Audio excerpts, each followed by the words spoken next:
Hi, this is Divine Harmony with the Cosmic Insight for the week of December 30th through January 5th, 2014. We have more intensity this week. The Uranus-Pluto square is the feature, just like it was last week, so breakdowns precede breakthroughs, and keep that in mind as you navigate this week.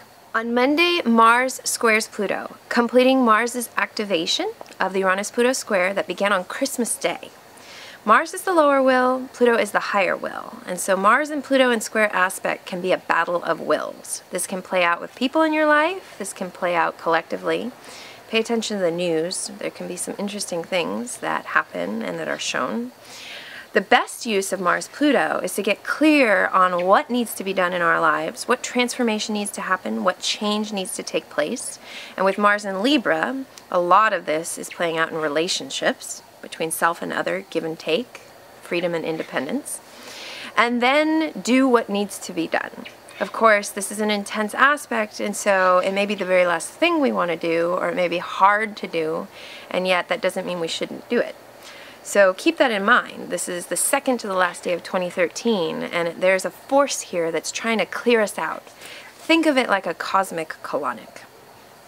On Tuesday, which is New Year's Eve day, Mercury co-joins Pluto and squares Mars, triggering the Mars-Pluto square that was exact yesterday. The positive side of this is getting clear intellectually about what's happening in our lives, but the shadow side is there can be some arguments and conflicts and violent communication potentially. So we need to be aware of our words and how we use them, and also what we hear from others. We may be hearing what we want to hear, or we may be hearing things through our own filter, and it may not even be what was said. So keeping that in mind as we listen and as we speak at the end of this year is key. On Wednesday, which is New Year's Day, the first day of 2014, we have a new moon in Capricorn. This is rare. We don't always have new moons aligned with the first day of the new year. And so truly, the beginning of a new cycle of a yearly cycle is happening with the beginning of a new lunar cycle. And so major new beginnings, new seeds being planted, new cycles commencing are very much supported at the beginning of this new year.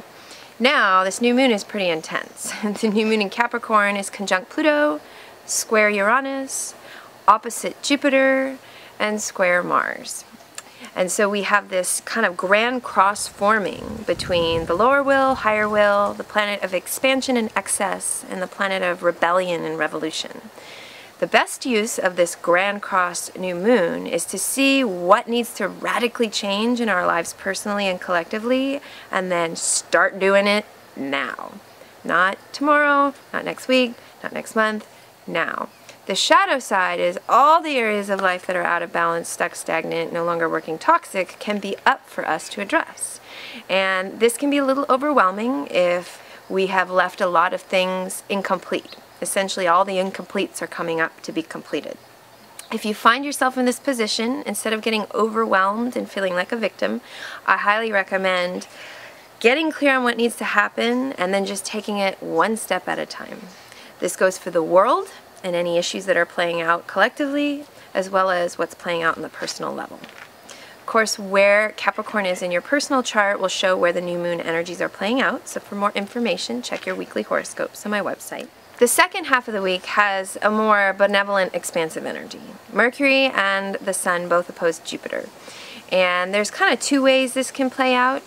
It can be kind of optimistic, positive, opportunities coming in, seeing what needs to be done, what needs to be addressed, and then getting to it. But you do have to keep in mind that Jupiter is in a tense aspect with Uranus and Pluto. So Mercury triggering Jupiter means that, and the Sun as well, Mercury and the Sun triggering Jupiter means that they're essentially triggering that whole dynamic, that whole T-square being formed between Jupiter, opposite Pluto, square to Uranus.